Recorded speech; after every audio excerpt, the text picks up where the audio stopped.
Voy a hacer más corto mi mensaje hoy, porque hace frío aquí. No sé si lo sienten, pero nosotros sí lo sentimos. Y sé que el estadio se llenó hace mucho y llevan mucho tiempo aquí, así que estoy seguro de que algunos están cansados y otros tienen un largo camino a casa.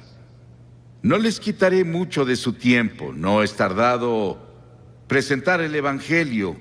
Escuché sobre un hombre que debía hablar por 20 minutos y habló por 30 minutos.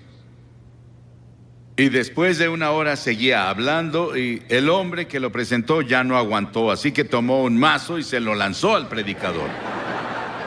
Falló en pegarle y le dio a una mujer en la primera fila. Ella le dijo: pégueme de nuevo, lo sigo escuchando.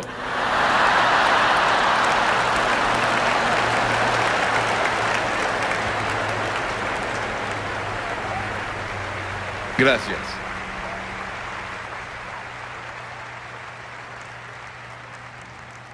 Quiero que vayan conmigo al capítulo 12 del Evangelio de Mateo. Capítulo 12 del Evangelio de Mateo, versículo 38. Comenzamos. Algunos de los fariseos y de los maestros de la ley le dijeron: Maestro, queremos ver alguna señal milagrosa tuya. Jesús les contestó: esta generación malvada y adúltera pide una señal milagrosa, pero no se le dará más señal que la del profeta Jonás. Porque así como Jonás estuvo 3 días y 3 noches en el vientre del gran pez, también el Hijo del Hombre estará 3 días y 3 noches en las entrañas de la tierra.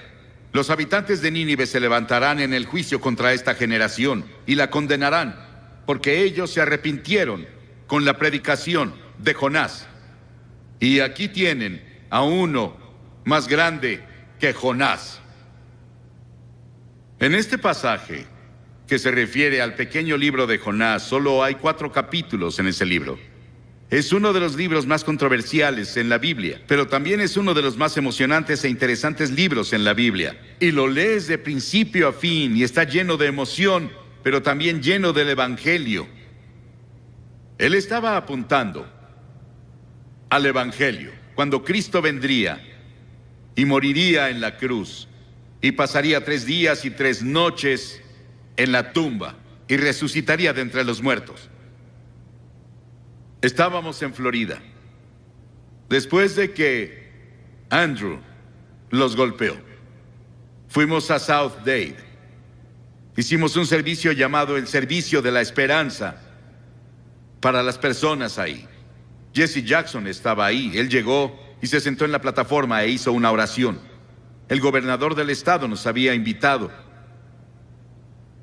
Y vimos una devastación como nunca habíamos visto en ninguna parte. No creo que ni en Hiroshima o Nagasaki en Japón hubieran sufrido peor que lo que ves hoy en el sur de Florida. Pero parece que muchas tormentas y huracanes vendrán este año, y otros se formarán en otros lugares. Luego leemos sobre Guam y la tormenta que golpeó a Francia y a Gran Bretaña hace solo 3 o 4 días, que dejó una devastación terrible en el sur de Francia. Y aquí, estos fariseos y saduceos y líderes religiosos estaban escuchando a Jesús y le pedían una señal. Dijeron: Señor, danos una señal. ¿Qué clase de señal nos darás de que tú eres en realidad el Hijo de Dios? Haces esos milagros, pero danos una señal real. Y Jesús dijo: son una generación malvada y adúltera, y están buscando una señal y quieren un espectáculo que pruebe que soy el Hijo de Dios. Pero la única señal que tendrán, la tendrán leyendo el libro de Jonás. Hace años, una historia de primera plana en un periódico decía que un tiburón de 2 toneladas había sido atrapado por un australiano. Tal vez fue Cocodrilo Dundee. Y también en Australia, un hombre fue perseguido por un cocodrilo asesino que lo atrapó y lo cortó en 8 pedazos. Hicimos una película en Australia hace tiempo llamada The Shadow of the Boomerang. Y había una hermosa jovencita que era la estrella de la película. Y cuando nos fuimos, ella fue a nadar con su novio en una de las playas. Y estaba como a 1 metro del agua disfrutando. Y llegó un tiburón y le arrancó la pierna. Y antes de que consiguieran ayuda, ella murió. Esta ha sido llamada la historia del pez. Pero es más que eso. Es una historia real. Es la historia que Jesús mismo mencionó. Él atestiguó de eso. Hay 300 tipos diferentes de tiburones. Pero la Biblia no dice que Jonás fue tragado por una ballena. Dice que Jonás fue salvado, no destruido, por un gran pez. Y lo creo porque la Biblia lo tiene y Jesús lo autentificó. Con todas las cosas que están pasando en el mundo biológico hoy, las personas tienen mucho menos dificultad en creer los hechos de esta historia que hace 50 años. Dios fue con Jonás. Vivía en la parte norte de Israel. Y las Escrituras dicen en el primer versículo de Jonás, la palabra del Señor vino a Jonás. La palabra del Señor vino a Jonás. Pero a Jonás no le gustó el llamado que le dieron.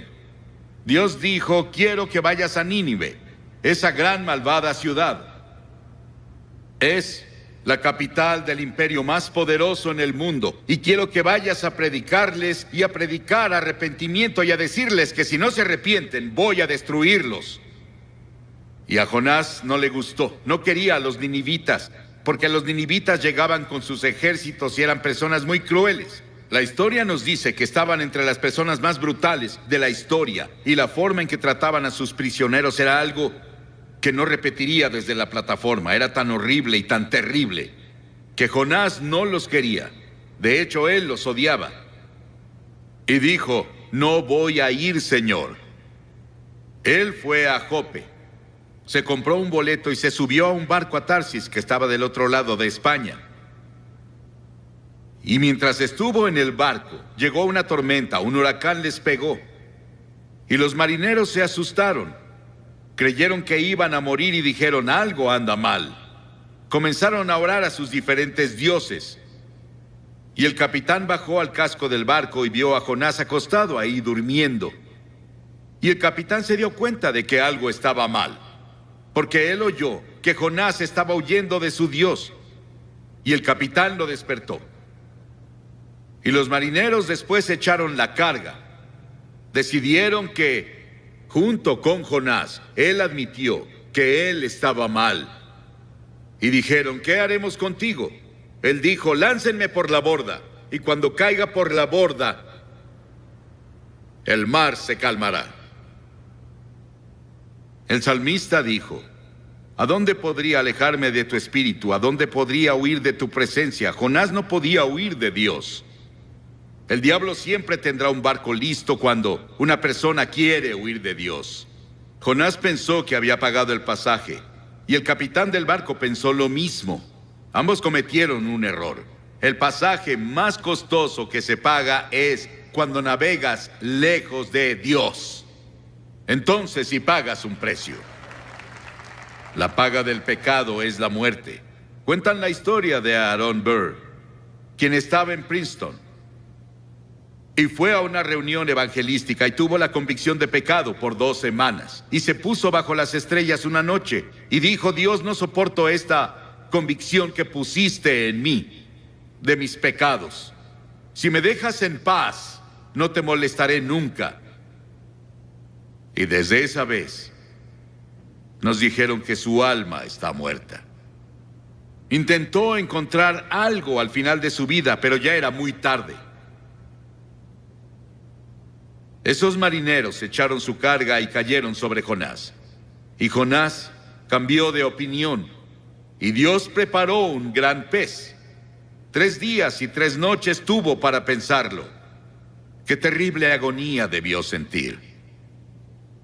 Hay 2 formas de encontrar juicio: resistir e ir más profundo en tu pecado, o volverte a Dios. Pedro caminó sobre el agua y comenzó a mirar alrededor. Quitó sus ojos de Jesús y dijo: Señor, sálvame. La Biblia enseña que estamos muertos en transgresiones y pecados. La Biblia dice que eres un cuerpo, pero dentro de tu cuerpo está tu espíritu, tu alma. Es la parte con la que puedes tener comunión con Dios. Y está muerta.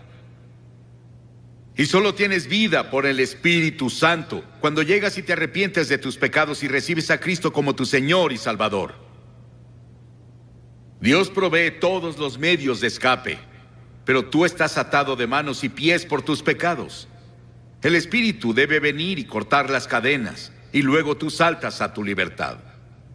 Porque verás, esta historia nos cuenta la historia de la cruz.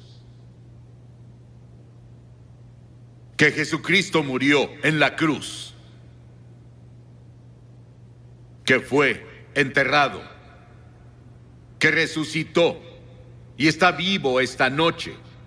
Él quiere entrar a tu corazón y cambiar la dirección de tu vida y darte paz y gozo como nunca has conocido. El Evangelio de Jonás. El Señor dio una orden y el pez vomitó a Jonás en tierra firme. Y la palabra del Señor vino a Jonás por segunda vez. Dios le dio otra oportunidad. Dios dijo: ve a Nínive. Y Jonás se levantó y fue a Nínive de acuerdo con la palabra del Señor.